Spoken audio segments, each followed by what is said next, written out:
చెప్పిన ఈ జనాల మధ్యన నిద్రపోయిస్తున్నారు. అటువంటి వారికి ఒకసారి నిద్ర లేపి అందరు గట్టిగా క్లాస్ ఇవ్వాలి.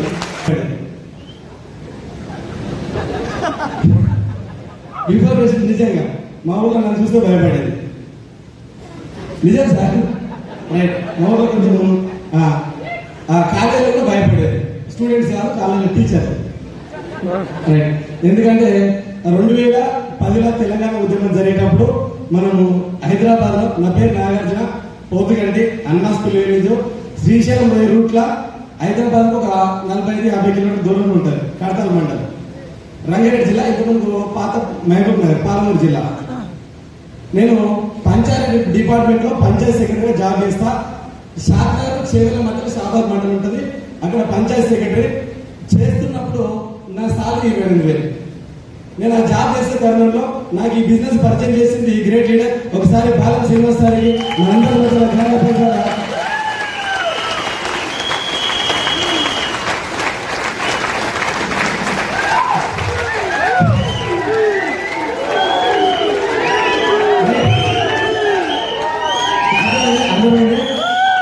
అర్థమైంది.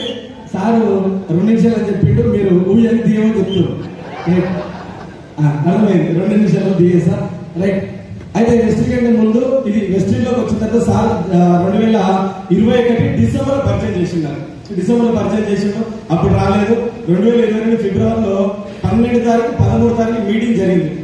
ఆ మీటింగ్ వచ్చి కూర్చొని క్లారిటీ తీసుకొని అక్కడి నుంచి నా జర్నీ స్టార్ట్ అయింది. దీనికంటే ముందు కాలేజీ నుంచే కొంచెం ఏంటంటే అందరికంటే ముందు ఉండాలని జర ఉరుకులాట ఎక్కువ. నేనే ఉరుకులాడేది, దెబ్బలు నేనే. ఫస్ట్ టైం కొత్తపేటలో ఇంటర్మీడియట్ కాలేజ్ చేసినప్పుడు జర అన్నిట్లో అన్నం దగ్గర 500 మంది 1000 మంది ఉంటారు కాలేజీలో. మొత్తం మెయింటైన్ చేసింది. ప్రైవేట్ కాలేజ్, గవర్నమెంట్ కాలేజ్ కాదు సార్. జస్ట్ 1 minute 2 minutes చెప్తున్నా, అయిపోతుంది. అక్కడ ఎట్లుంటుందంటే, అన్నం ఇట్లా వేయాలంటే వేయాలంతే. బాగా లేకపోతే సాయంత్రం పూట అరే అన్న మంచిగా, నేను మంచిగా లేదని చెప్పే కదా వేయాలి అందరూ అంతే. రైట్. తర్వాత కూర మంచిగా లేకపోతే కింద వేయాలి. ఒకవేళ టిఫిన్ మంచిగా లేకపోతే అంతే. అట్లా కొంచెం ముందు ఉండాలి. అంటే బాగా లేకపోతే అట్లా, బాగున్నప్పుడు కాదు, కొంచెం అట్లున్నా. కాలేజీలో కూడా 2010 తెలంగాణ ఉద్యమం జరిగినప్పుడు జర బయట పోయి కాలేజీలో అద్దాలు ఇద్దరు వలగొట్టినాం. ఫస్ట్ టైం పోలీస్ స్టేషన్లో కేసు అయింది నా మీద. కొత్తపేట పోలీస్ స్టేషన్లో సిఐ వచ్చిండు. నైట్ 2 గంటల రాత్రి గట్టిగా దంచింది. కాలేజీలో అందరు కలిసి అందరు పలగొట్టి కొట్లాడి పంచాయతీ చేసారు. ఆఖరికి ఎవరు ఇంటరాకి నా మీద పంపారు, నా రూమ్ కార్డు పంపారు. ఆడ దెబ్బలు పడ్డాయి. అయిపోయిన తర్వాత ఇంటర్మీడియట్ డిగ్రీలోకి వచ్చినాం. డిగ్రీలోకి వచ్చినాక కూడా జర కొంచెం బీటెక్, డిగ్రీ అంటే బీటెక్ కూడా మనము రెగ్యులర్ ఒక ఆడిపోయి ఆడాగడానికి పోవడం వల్ల అక్కడ మనం కొంచెం సస్పెండ్ కూడా చేసారు. మనం ఆడాగడానికి చదువు వస్తుంది కానీ ఎక్కువ చదవకపోయేది. కొంచెం ఏం చదువుతా అనిపించేది వస్తాయి.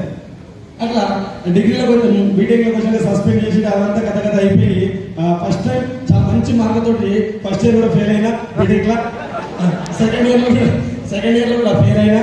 థర్డ్ ఇయర్లో ఫెయిల్ అయినా. ఫోర్త్ ఇయర్లో కష్టపడి పాస్ అయ్యా. అయితే దోస్తుల దగ్గర ఇజ్జత్ పోదు కదా. పాస్ అయినామంటే ఫెయిల్ అయినా చెప్పాలా, పాస్ అయినా చెప్పాలా? పాస్ అని చెప్పి సర్టిఫికేట్ తీసుకొచ్చి కరమంగట్లో రూమ్ ఉన్నాడు. యాక్చువల్గా సైల్ సార్ ఇంటి బ్యాక్ సైడ్ ఉంటుంది, వెనక సైడ్ కొంచెం దూరంగా గాయత్రి పోతుంటే తీసుకొచ్చి ఒక మొత్తం న్యూస్ పేపర్ల కింద పెట్టిన. ఫెయిల్ అయిన సర్టిఫికేట్లు ఉంటే ఇస్తారు. మా ఊళ్ళు అని సర్టిఫికేట్ పోయినని చెప్పేసి నా సర్టిఫికేట్ మొత్తం దొరికినాయని. నేను ఎప్పుడు అడిగినా నేను పాస్ అయినని చెప్పేది. మొత్తం నేను రెడీ పెట్టుకొని కూర్చుంటాను. నేను కాలేజ్ నుంచి వచ్చే వరకు ఏమన్నా ప్రసాద్ పాస్ అయినా ఇవన్నీ ఏంటంటే అయితే 20 అని చెప్పేసి కొంచెం. ఆ రోజు నుంచి నేను నేర్చుకున్నది ఏంటంటే అబద్ధం ఆడడం బంద్ చేసిన. అది వేరేనే కదా. ఫస్ట్ ఇయర్లో ఫెయిల్ అయినా, నేను సర్టిఫికేట్ దాచిపెట్టిన ఫెయిల్ అయినా. అని పాస్ అయినని చెప్పిన కవర్ చేసుకుంటూ వచ్చిన 3 ఏళ్ళు. అది బయట పట్టదు. అంటే ఒక అబద్ధం ఆడితే దాన్ని ఎన్ని రోజులు కవర్ చేయాలంటే చాలా కష్టం అయిపోయింది. అప్పటి నుంచి అబద్ధాలు ఆడడం బంద్ చేసిన. ఫెయిల్ అయినా ఫెయిల్ అయ్యి, పాస్ అయినా పాస్ అయ్యి. మొత్తం మీద బీటెక్ కంప్లీట్ చేసిన 2016లో కంప్లీట్ చేసి. అంటే సార్ జర్నీ చెప్పండి చెప్తున్నా అంతే. 2018లో ఎస్ఐ నోటిఫికేషన్ వస్తే గట్టిగా కూర్చొని చదువుకున్నా ఒక 3 మార్కులతో ఎస్ఐ పోయింది. సో రన్నింగ్ జర పెద్దగా రాదు అట్లని చెప్పేసి జర ఓన్లీ సబ్జెక్ట్ మీద ఆధారపడ్డాం కాబట్టి 2 మార్కులతో ఎస్ఐ మిస్ అయింది. అదే తరంలో పంచాయత్ సెక్రటరీ జాబ్ రాసిన, పంచాయత్ సెక్రటరీ వచ్చింది. పంచాయత్ సెక్రటరీ కూడా 4 సంవత్సరాలు చేస్తే 28,000 జీతం.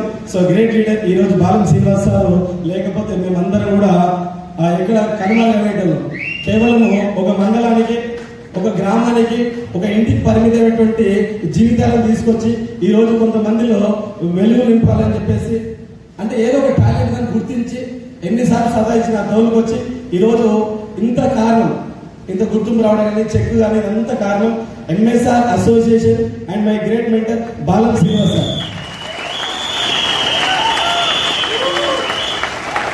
వెస్టీలా పార్ట్ టైం 2022 ఫిబ్రవరిలో స్టార్ట్ చేసిన, పార్ట్ టైం 2022 ఫిబ్రవరిలో స్టార్ట్ చేస్తే 614తో జర్నీ స్టార్ట్ అయితే 15,000 వచ్చినాక వెస్టీలో మొత్తం టోటల్ గా 15,000 వచ్చినప్పుడు నా government job Panchayat secretary job ఏదైతే ఉందో జాబ్ వదిలేసి ఐఎస్టీ 1,82,000 ఇన్కమ్ తీసుకున్నా.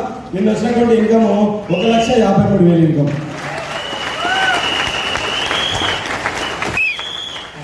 పంచాయత్ సెక్రటరీ జాబ్ ఎక్కినాక కూడా ఊర్లో ఇంకో కేసు అయ్యింది.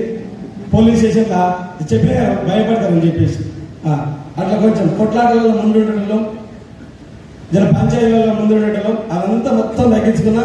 ఒకప్పుడు నేను కంపారిజన్ చేసుకుంటే బిఫోర్ వెస్టింగ్ ఇప్పటికి వెస్టింగ్ అసలు నేనైనా అనేటువంటి ఆలోచన వస్తుంది సార్. నాకు అంత కోపం ఉండే పూర్తిగా మార్చేసింది వెస్టింగ్.